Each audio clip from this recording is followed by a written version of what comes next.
Abraham சாராளை அவர் ஆசீர்வதித்தவர், இன்று முதல் உங்களையும் அவர் ஆசீர்வதிப்பார். ஆபிரகாம் சாராளை அவர் ஆசீர்வதித்தவர், இன்று முதல் உங்களையும் அவர் ஆசீர்வதிப்பார்.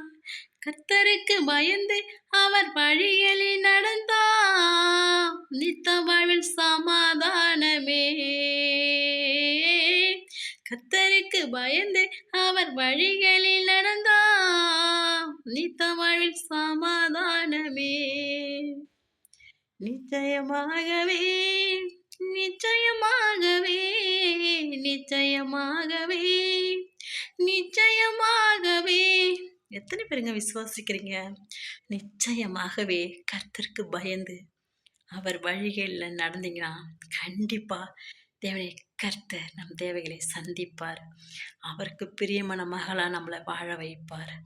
நம்ம பாவத்தெல்லாம் மன்னிப்பார்.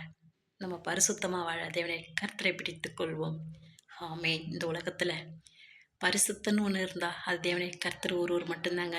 அவரை பிடித்துக்கொள்வோம். நம்ம அவரை பிடித்து கொண்ட பிள்ளைகளை ஒருபோதும் தேவனை கர்த்தர் கைவிடவே மாட்டாருங்க. ஆமென்.